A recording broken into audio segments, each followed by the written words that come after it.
Okay, I would like to call to order the Mayor Commission Workshop of August 19, 2019. And the item we have on the agenda, first item, is the fire assessment fee. Mr. Green, you're going to present on this? I am. Okay, very good. Get some practice in. I never get to do this anymore, so. I thought we would take some time and basically, we had to ask, some of the commissioners had asked to kind of walk through how we got where we are. So this kind of presentation is just kind of to give you a little history, talk about how a fire assessment fee works, and then talk about what the proposal is going to be at the August 26th meeting. So we'll start off with, what exactly is a fire assessment fee? Fire assessment fee, unlike a tax, so there's basically two main ways you can look at doing cost recovery. There's a tax, and when you tax someone, that money is basically not allocated for any specific purpose generally. Generally, when you do a tax, that money can be used for any lawful purpose that's been established by the legislature. Special assessments, on the other hand, are set up in a way so that they in effect are cost recovery. And they have to be set up so that they're cost recovery against real property.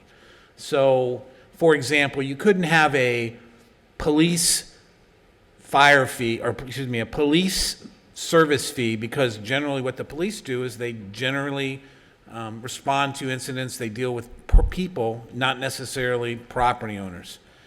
So fire assessment fees, much like, and I'm going to use the example of a stormwater fee, which is, we create a fund for stormwater, and we add up the costs of providing stormwater service citywide, and then we divide that by the number of parcels in the city, and there's methodologies that you use, but the concept is the same. You basically are trying to figure out a way to recover the costs of providing a service over the real property that benefits from that service. And so a fire assessment fee works the same way.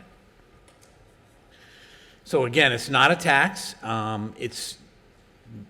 It can be mandatory, though. You collect it on the tax roll, much like a tax, but it's done as a calculation against real property.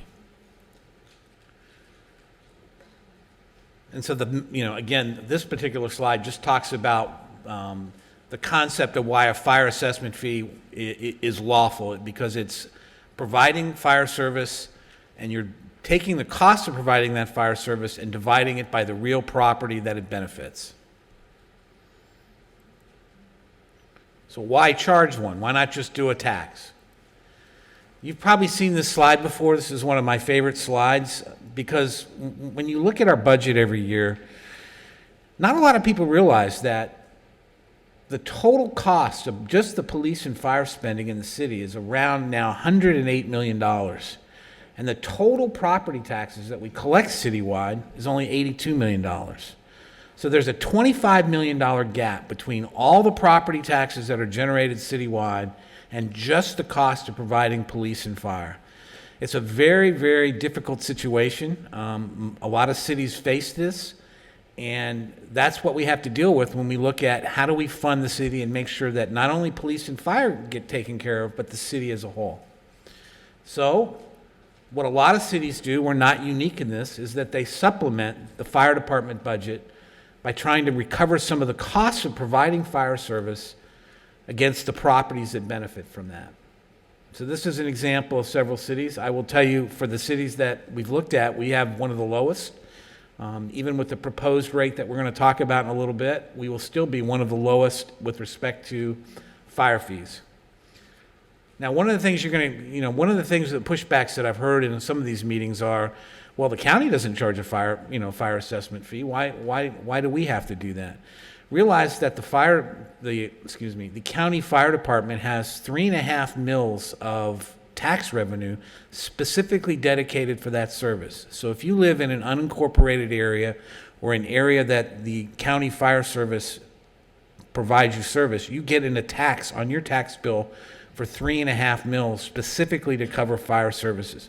We don't have that in the city. We have one millage rate, and it covers everything in the city, not just the fire department. I wanted Diana, go ahead. Yes. Yes. Thank you, Jeff. Just to clarify that, so are you saying that Only if you're in those unincorporated areas that you'll be assessed that? Yes, like, for example, our residents don't get charged for the county fire fee because they don't provide that service. Okay, great, thank you. There she is. I'm going to let her talk on the next couple of slides. Okay, Diana Matty, Fire Chief. Just some of our needs, as laid out in this slide in particular. For the past 10 years, we've seen a dramatic increase in call volume. When I started in 1994, we were running about 14,000 calls. We're now around 28,000 calls. So over 25 years, it's quite an increase. And just 48% since 2008. Many of our fire trucks are, exceeding their lifespan. We didn't buy fire trucks and we didn't hire for about a 5-year period due to the recession. Our current response time for July of this year, we just got those numbers in, is 6 minutes and 31 seconds. So if you think about how our service is delivered, that number is only going to get worse if our trucks are breaking down, if there's more construction downtown, and we don't have units in service available to respond to those calls, for whether they're on another call, whether there's issues with how they get there, whether the truck's not starting. So, and some of the western communities, this is an average response time. Downtown might be a little bit faster, but other places, it's definitely longer than that. Chief, before you Yes, sir. move off of that, how does this compare to previous years? Is this more time? The 6 minutes and 31 seconds. It is more travel time. A couple years ago, we made a real push to improve our turnout time, which is a portion of total response time. Turnout time is the time it takes you to get from inside the living quarters to the wheels going around on the truck and moving down the road. So we did everything we could to make that 1 minute, where we had seen some longer times just out of, for whatever reason. You're cleaning, you're doing this, you've got a truck you're practicing with. We really work hard now and have for the past several years to really push that turnout time, because that's what we can control. That little portion is what we can control. We can't control traffic. We can't control whether the truck starts or doesn't, or how far away the emergency is from us, or what other emergencies are going on at the same time. But that piece in particular has gotten better. So I would say it's less, but our travel time is increasing just due to, we have a thriving city, and the more people that come in, the longer it's going to take to navigate through the city streets. But so we're comparing apples and apples. What was our average response time, say, 5 years ago? I would say in the 8s Okay. for certain areas.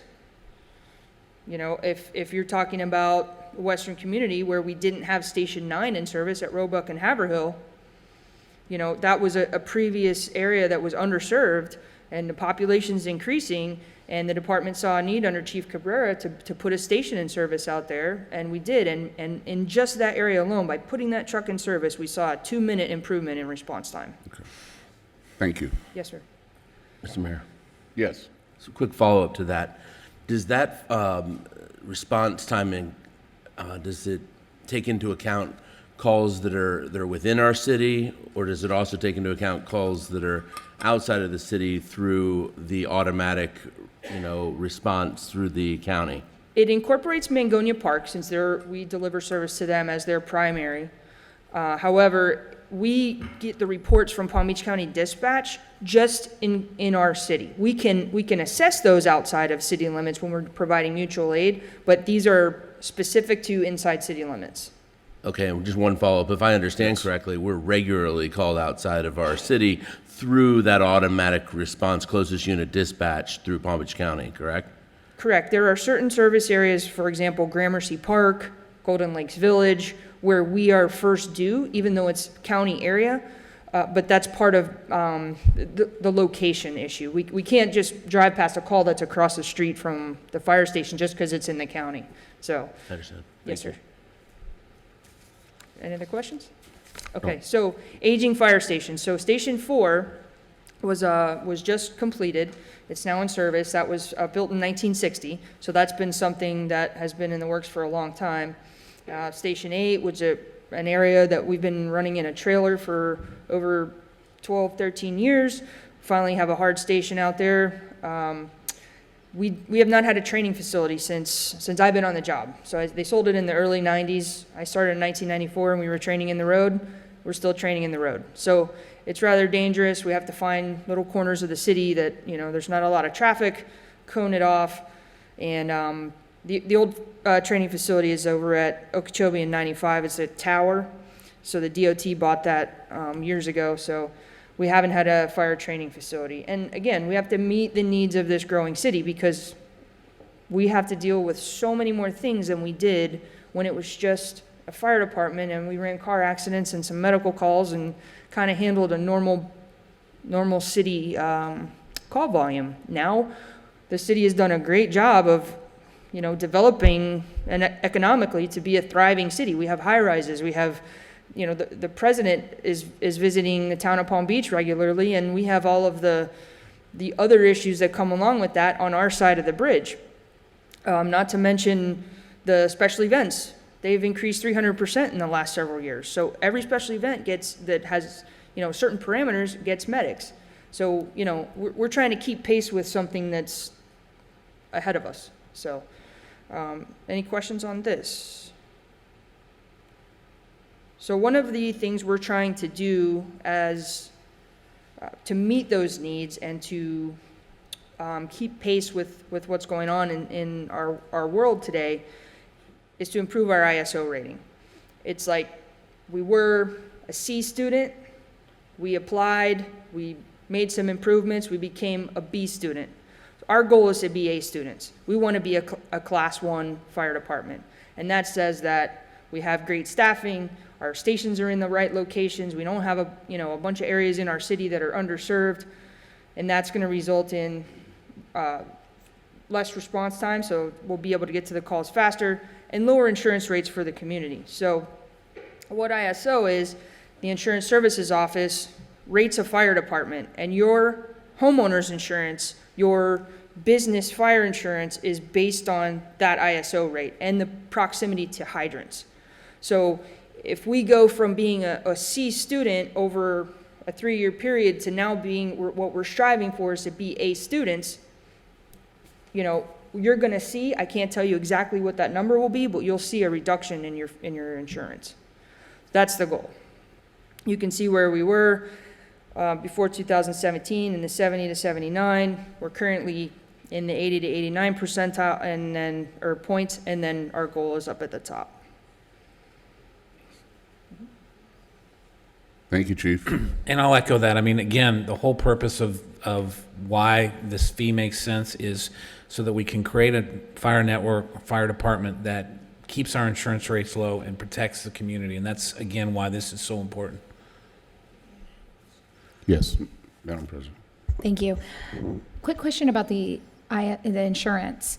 Do we know if a resident has to apply for that on their own, or does the city, once we reach that A rating, does the city send that to the headquarters of all insurance companies? Yeah, when the underwriters look at it, it's kind of like your floodplain. When we change the flood zones and things like that, it's relayed to the underwriters and they'll know it. So, Great. thank you. Thank you. Commissioner Peduzzi? Yeah, my understanding is it's automatic. Once ISO rates a given area, then your insurance is automatically looking at that rating before they give you a quote. And it really does directly affect the amount you pay in insurance. And I was just wondering if we could get a copy of that ISO rating chart citywide. And I noticed that some of the western communities are as high as an 8. And, you know, that's got to have a significant impact on the insurance costs. It's great that the ones that are in the 1 or 2. Say western communities are the, Okay.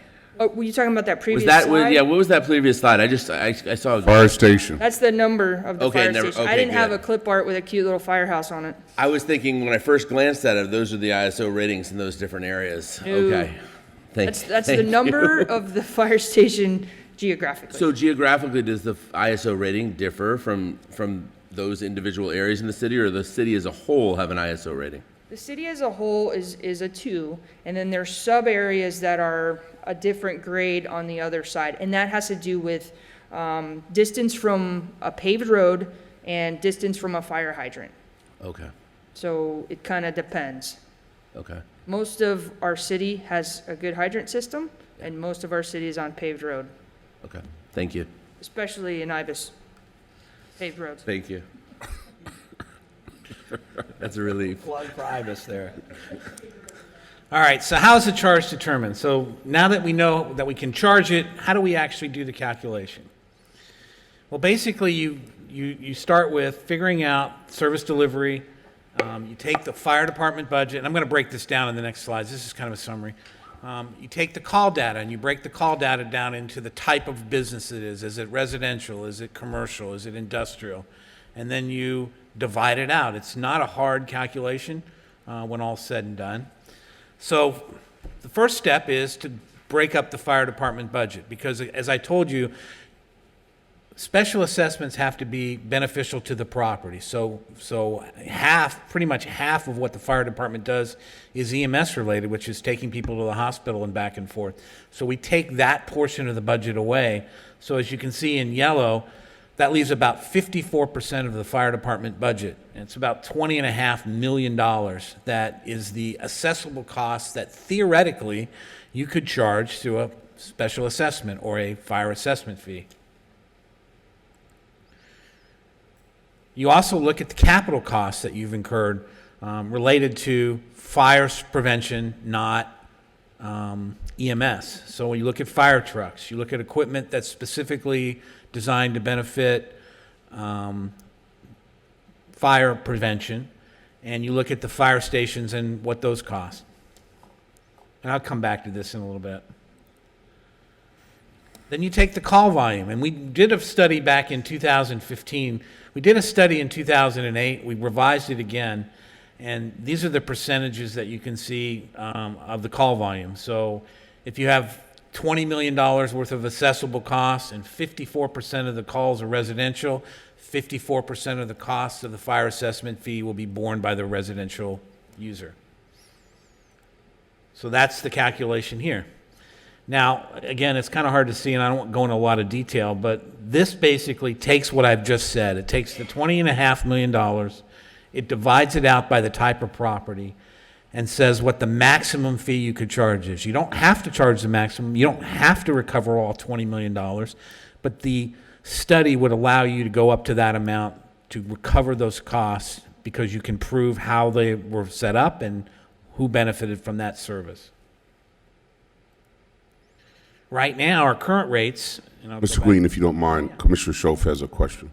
Thank you, Mayor, and thank you, Mr. Green. On the previous slide that you had, understanding that we went from 2008, where we had the initial fire assessment fee, to just last year when the initial increase was, and understanding that the maximum rates are not the proposed 2019, 2020 rates, at what point can the citizens take a look back and say, okay, right now we're at $100 per dwelling unit, the max is $231. Is there an expectation level that's going to be 2020, 2021? You know, at what point can we set the standard that says we're collecting enough revenue? Understanding from your previous slides, there's never enough revenue, and certainly, you know, everyone's supportive of making sure that when you dial 911, fire and police can show up at your door.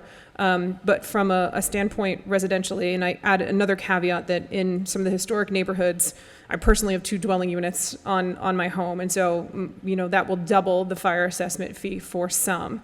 So at what point can the residents have a little bit more predictability to say, this is the last year fire assessments are going up? Can they? Well, again, you know, I am not the policy code. That's for you to do. I would argue that technically we can charge 10 mils on our property tax rate, but we haven't. So, you know, you have that ability. You have the ability to go to $230. You know, that's a call that you make. We provide you a budget. We tell you what we need to spend. You know, again, you have to decide if that's a good balance, or if you send it back to the staff and say, no, we need to cut things. Understood from that perspective. Is there a rationale from a staff perspective of why the double increase this year as compared to? Yes, I'll why go not through going to that when we get 231? done. I'm jumping ahead? Yeah, you're jumping Okay. ahead. Always trying to get ahead of me. So again, while we're allowed to charge $231 a unit, our current rate is 50, and you can see the other rates per square foot. A little bit of a history, this was first discussed back in 2008 when it was set up. At the time, much like you were saying, Commissioner Sho, there was a rate that was a maximum that could be established, and the commission at the time said, we're going to keep that at a very small number. It was originally $25 per residential unit, and it did not change for over 10 years. It stayed at that rate. It generated about $2 million a year, which actually helped us on fire trucks and miscellaneous maintenance and equipment that was purchased to supplement the fire department budget. Last year, we raised the rate to $50 per residential unit, and if you were, as you recall that conversation, a lot of the reasoning behind that was we were bringing on 2 new fire stations. We needed to bring on Station 9. All the things that Diana had already came up here and talked about. The need to get the trucks on a faster replacement cycle. We've gone, 10 years through the recession not getting our vehicles back onto the schedule we need to do that on. And this was actually raised last year to help us do that. We are proposing to raise the fees. As you can see, they're not all doubling.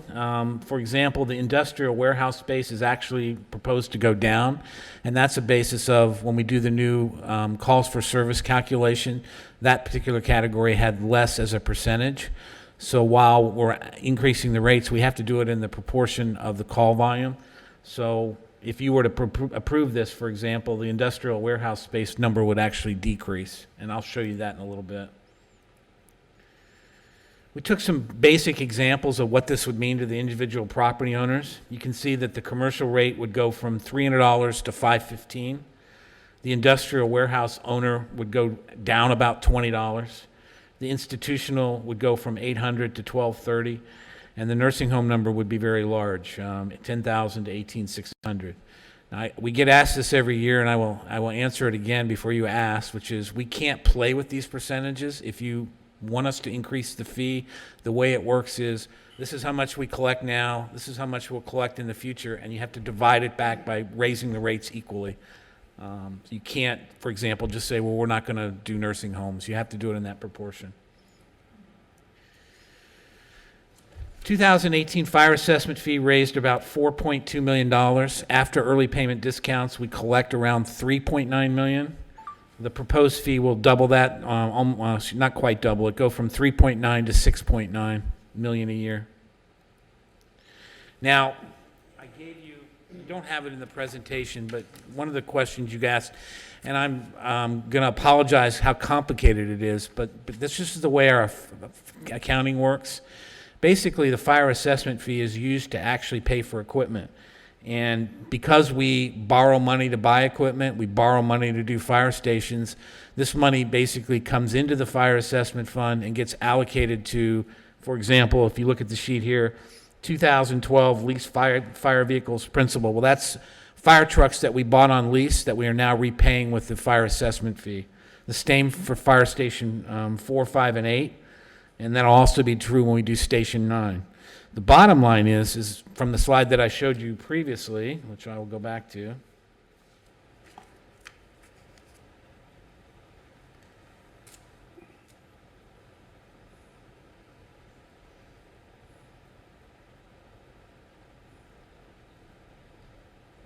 Where is it? Hold on.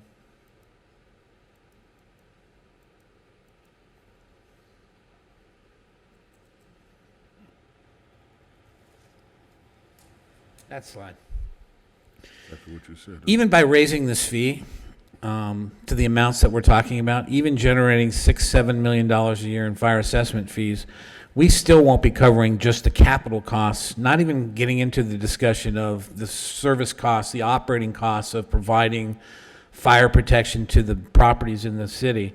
We have spent and continue to spend around $31 million that we need to, if possible, recover using portions of the fire assessment fee. And so this number at $6.9 million a year still won't recover all the costs that we're incurring to build out these stations, to do the fire training facilities. So back to Commissioner Shove's point, staff recommends that this number will help us. It will help us to continue to grow. We just had a discussion of $300 million in capital projects that we don't have money for. By not raising the fire fee, we're just adding additional things we need to do to the fire department to that unfunded category that we'll have to decide where we fund. So again, it's staff's recommendation that we move forward with this fee, and I'll take questions. Commissioner Peduzzi? Thank you, Mayor. Just one quick question. Now, the difference between the fire assessment fee as opposed to a tax, does the fire assessment fee apply to institutions in a way, or some institutions in a way that a tax wouldn't, such as government entities, the county? Yeah, basically, we churches, exempted not-for-profits? nonprofit entities are exempt from this tax when we set, from this assessment, that when we set up the ordinance originally, and you are allowed to exempt categories from this, but if you do that, then we just redo the calculations. You've already exempted government and nonprofit entities from having to be assessed this fee. Okay, so it's really not capturing institutions that wouldn't have been included in a tax. It's really the same people are paying, whether it be the tax or a fee. That's correct. There's no additional institutions being added onto the roster of. I think what you're really asking, though, is that unlike a tax, there's no exemption. Usually, some of the residential property can be exempted based on homestead exemptions and so forth. A fire assessment fee does not have an exemption, so every property will pay that fee. I understand that, but no new institutions or not-for-profits and government entities are all exempted from this, as they are from paying taxes also. Yes. Commissioner Shove? Thank you, Mayor, and thank you for the data on where these funds are spent. I think that's really important. Like I said, I think it's extremely important for us as a city as we're going to make sure that when somebody picks up the phone to dial 911, we have a great response time to those emergencies, not only for the people involved in that emergency, but also for the benefit of everyone in insurance ratings. At the bottom of the sheet that you gave us for 2018 and projected 2019, there's a number of transfer to other funds. What is Fund 210, 507, 304? It represents about $2.8 million. I knew you were going to ask me that. 2.7. 210 is a debt service fund. So in effect, we took it out of the fire assessment fee, put it in the fund that pays the debt for fire stations, not capital leases. So we did we took out lines of credit to build Fire Station 4 and Fire Station 8 and Fire Station 9, and that money was going to be transferred to pay the debt service on the debt that was set up for those stations. And I apologize for being so complicated, but that's just how government accounting works. 304 is a capital improvement fund. So when we actually when Kevin decides he's going to spend money on a capital item, the money to do that goes into a fund so that we can account for the spending of that capital. And so it's going out of the fire assessment fund to fund Kevin's capital account so that he can actually pay for it. And that would be in a case where it's not borrowed. So I know it's complicated, but that's how it works. So on I'm sorry, Mayor. Follow up, go ahead. On the 7-ish million that would be collected in 2019, does that mean the city is getting $7 million worth of fire trucks, equipment, staff? It's going towards the bottom line of when I'm picking up the phone and calling, that I am getting better equipment, better capital, fire stations, et cetera, all those things. It's meant to do that, but don't, we've already borrowed the money to do some of these stations, so yes, it's going to repay some of that, and it also will be used for new equipment. If I may, Another follow-up? just one more. Thank you for this information. Is it possible that going forward, we could get quarterly updates of where money's being spent? And if possible, in a little bit more layman's terms, so that we understand, even if you're back funding things that are making payments towards equipment already purchased, it would be nice to be able to send that to residents. I recognize that we should take this schedule and actually, you know, irrespective of what fund it went in, you really want to know this money spent was spent on Categories. this. Yeah, Give us categories. We'll certainly do that. Because I'm still not clear, because you're throwing out numbers about what was collected, Well, here's the I problem. need something Yeah, I showing me understand. what was collected Okay. from last year's fire assessment fee and the categories of expenditures. Okay. Very, very simple. And that should zero out. I will give you an example that makes that complicated, but I understand what you're after. So if we've spent $8 million on Fire Station 4, we didn't have $8 million in fire assessment fees, so only a portion of that went to repay a portion of Station 8. Then we got money from other places. Listen, we collected a certain amount. We did. And we spent a certain amount. We did. I want you to tell me what we collected and where the money went. No problem. Commissioner, Madam President. Thank you. I want to go back to Commissioner Peduzzi's question about the institutional property. Chief, maybe you're going to preempt my question? Yeah, and perhaps, just in addition to what we think of an institution, like an asylum or a hospital or something like that, I have a list of some other examples that maybe wouldn't be exempted properties. So education, maybe, I'm not sure if all the schools, but it's educational property. Other schools, adult schools, preschools, elementary schools, those are all government, but private colleges is another one. And are you saying that these would be assessed the fee or would not?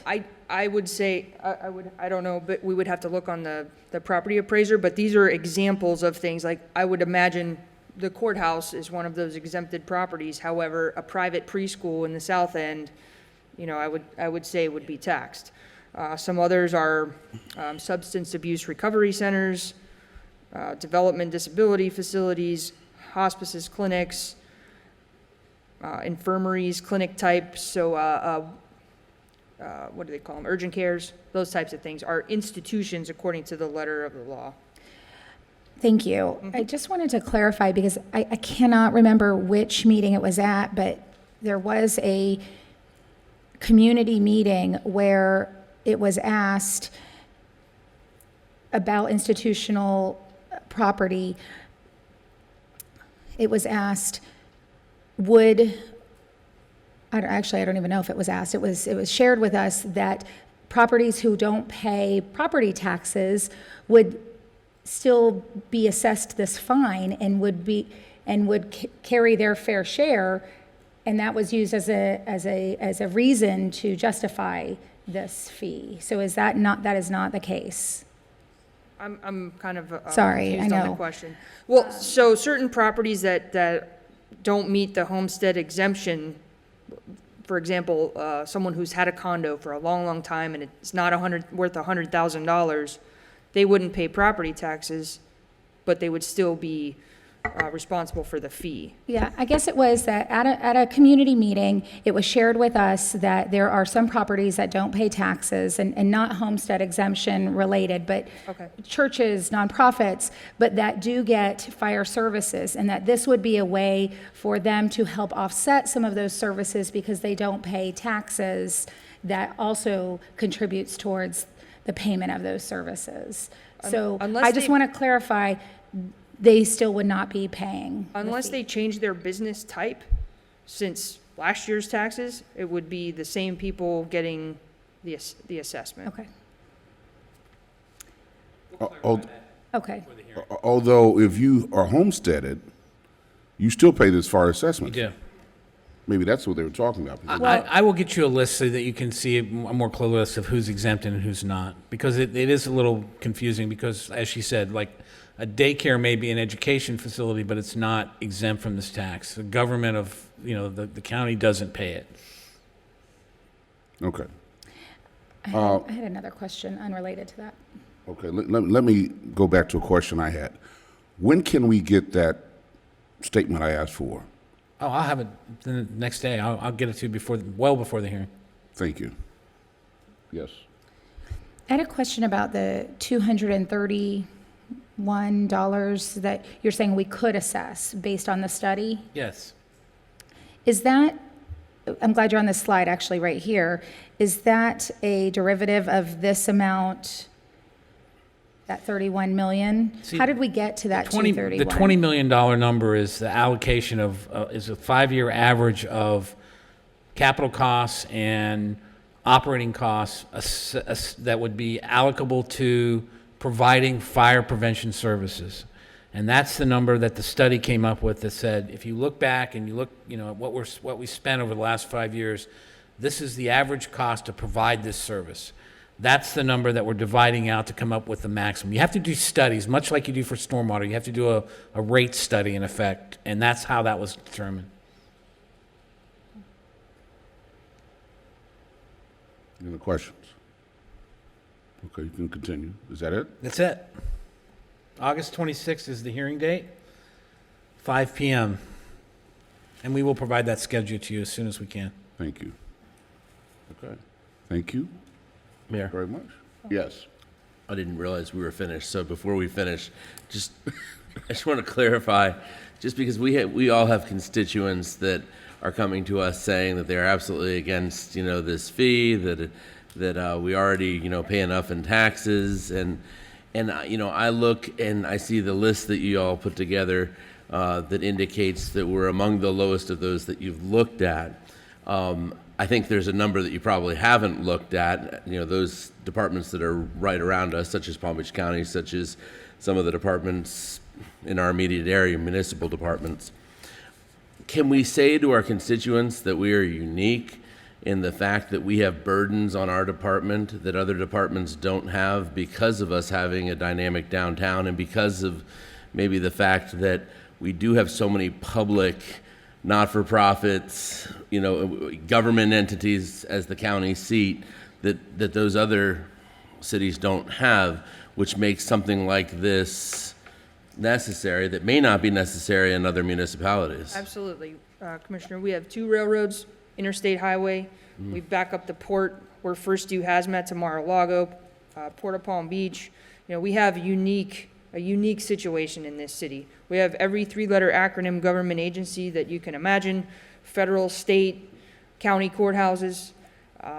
We have, we do see a dramatic increase in call volume during the season, especially out off of Presidential Way. We have traffic accidents. We're an all-hazards fire department. We have dive rescue, technical rescue. If we have a window washer dangling off a 30-story building, that's us. Crane rescue. We went and helped with a crane rescue in Riviera Beach. If somebody's stuck in the hull of a ship at the port, that's us. So our department provides a variety of services. Aside from probably large animal rescue, we just haven't gotten to try it yet. We'll rescue anything, anywhere, anytime. All hazards, and that's one of the things that separates us out from other fire departments.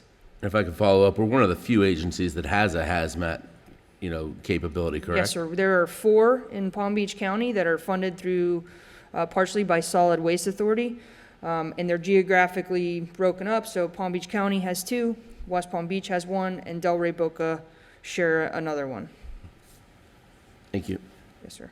Madam President. Thank you. Actually, Chief Matty, you mentioned that you saw a 48% increase in calls since 2008. I'm curious if we have forecasted into the next, if we have a way to forecast to know what would be the increase over the next 10 years. The past several years, it's been about 7 to 10% over time. So in looking forward, that's where staffing is going to come in. That's where opening this additional station has come in. We had more clerical staff in 1994 when I started at this fire department than we do now. Those are some of the things that we need not only to keep pace with the blinky lights and the wheels going down the road, but to shore up the foundation of the fire department and grow as the city's growing. So, those are some of the things we have to look at as well. And in that forecast, some of the things that we've been asking for is, additional staff to shore up those growing needs. Because we can't put everything into the emergency response side without backing it up on the other side. Commissioner Sho. Thank you. And I just want to follow up to that because I know we all have heard a lot of comparisons, and I think I use caution when doing comparisons of West Palm Beach to other cities because to me, not all fire departments are created equal. I think our fire department is above board, you know? And so when we look at the kinds of calls and the call volume that our city has to respond to versus our neighbors, there's really not a good data point that's going to show you that. And when somebody shows up at my door, when I dial 911, I want them to be prepared to deal with whatever they're coming into. And so I think when we take into consideration the kinds of training that each one of our personnel has to go through as compared to others, I think we're more highly trained, and I think we're ready to respond to a lot of different things. So it's hard to compare city to city, I think, whenever we're looking at a diverse need from our citizens and a diverse training from the personnel that we have. So, you know, I think I use caution in doing that and look at the call volumes that we have coming in. So, you know, quality versus quantity, whenever we're doing those comparisons, I would caution. There's a interesting saying, and it's kind of prevalent throughout the fire service, that, you know, the public expects a strong brain surgeon, psychiatrist, plumber, electrician, mechanic to show up at your house and fix whatever the problem is. And that's what people do when it's not a law enforcement issue. If there's a duck in a storm drain, or, you know, cat had kittens in a wall, it's the fire department that comes to that. Not to mention the weak, weary, and wounded, and car accidents, and all those other things. So, jack of all trades in some instances. You got anything? Okay. Thank you very much. Very fine presentation, and I look forward to getting that information from you. We look forward to getting that information from you, Mr. Right away. Okay. I don't have anything on mayor's matters. Commissioner Peduzzi? If I could just briefly bring to the attention of the dais an issue that I've been trying to get on this commission workshop agenda, but for reasons of staff being on vacation and otherwise, that it hasn't made it on it. I don't mean to put any staff here on the spot, but it has been something that I brought up over 2 months ago, a situation that came to my attention at our library. Just briefly, my understanding is that our current library rules and past library rules allow children as young as 8 years old to be unattended, completely unattended at the library. That's with a parent not being on the premises whatsoever. They could drop them off, go to work. I think this issue is probably more of an issue, you know, during the summer. And I think that's people are using our library essentially as a daycare. When I brought the issue up to staff, they did make some changes, and the one change that they made was in the rules. The rules say children must be accompanied by an adult if they're under 8. So they didn't change the actual substantive rule. If they're 8 years old or older, they can be unattended. But then they put a caveat, however, we will not be responsible for any children left unattended. So I think there's still a problem that you can't say in one breath that they're allowed to be here, but we're not going to be responsible for them. It has to be one or the other. And if we're going to essentially run a daycare, then we need to make sure that we have accountability forms, that we have allergy forms, that we have emergency treatment forms, just like every other summer camp has. I understand that in libraries, and it was a surprise to all of us, libraries tend to do these things. Libraries are not what they used to be. Libraries are more, you know, a community center that isn't necessarily supposed to be for quiet reading. But at the same time, you know, these are children. We have a diverse population right around our library. I've talked to our police department about individuals that have been found on the computers in our library that are sex offenders and, you know, everything else. I just think that if we're going to take on and allow children that young to be at the library unattended, then we have a responsibility to make sure they're safe. And that's all I'll say for now. We can talk about it, you know, officially when the staff is here to talk about it. But I thought it's important enough that it should at least be out there.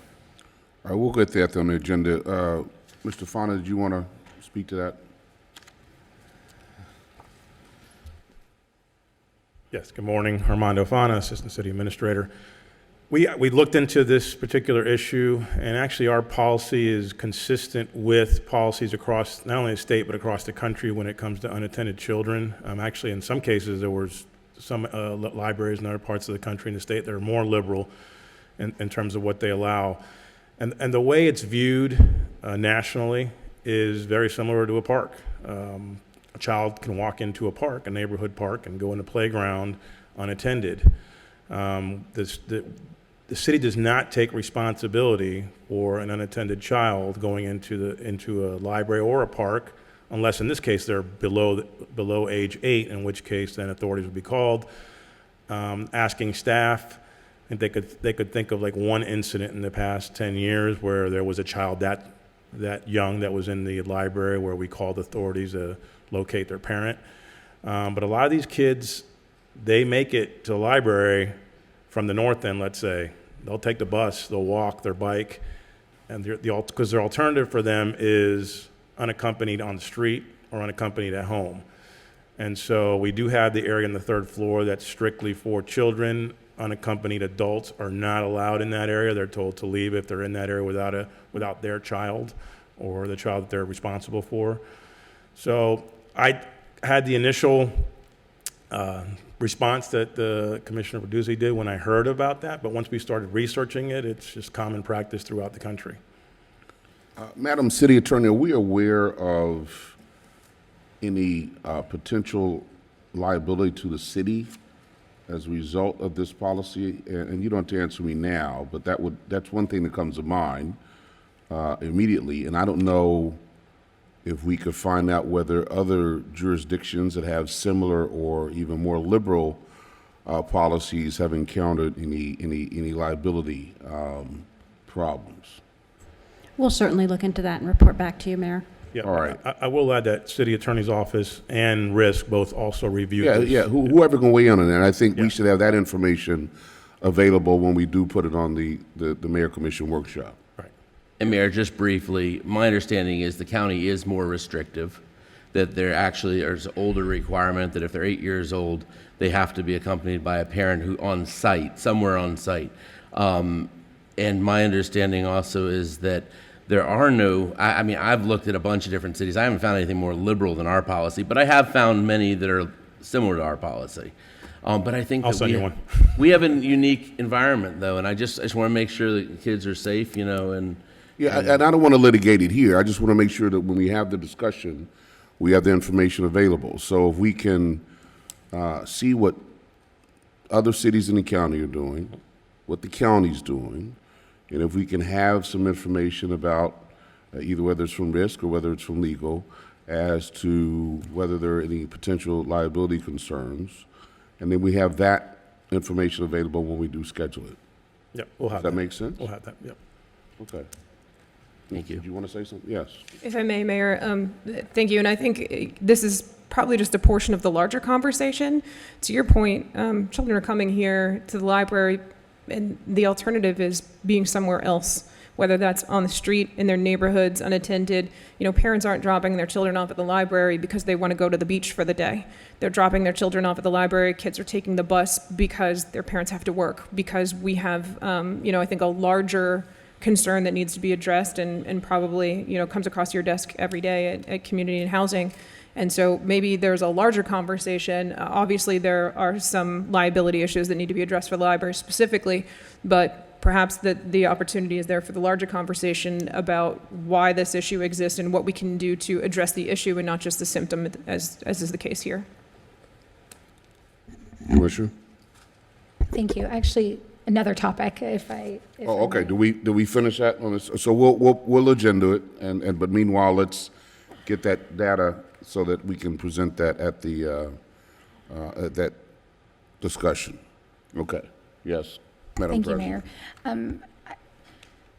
Mayor. Since we're on the topic of students, I know that this is something that I've brought up in the past, so I don't want it to fall by the wayside, which is a presentation. I've requested a presentation, a co-meeting with our school board, especially given our launch of the new school year. I recently attended a chamber meeting where the superintendent spoke and talked about our schools. We've recently attended League of Cities meeting where a number of our fellow city leaders are talking about the partnerships that they have with their schools, and I just think it's important that we don't lose sight of continuing that conversation. Do you want to I thought I heard two things. You said a co-meeting with? the school? So my suggestion in the past was to follow a similar strategy that Lake Worth did, and I shared the meeting link with Mr. Green, where the commissioners invited the school board members that also represented schools in the city. And they presented a number of statistics on each of the schools within that city. And it helped to identify some of the areas of opportunity that then the city could determine what ways do we want to be involved in assisting those schools, if at all. Okay, we'll discuss that. Mr. Green, do you know the link that she's talking about? Because I think that should also be looked at in the context of what we're currently doing and what we might want to do in the future. So that's fine. That'd be great. Thank you. Anything else? Okay, this meeting's adjourned. Thank you all very much.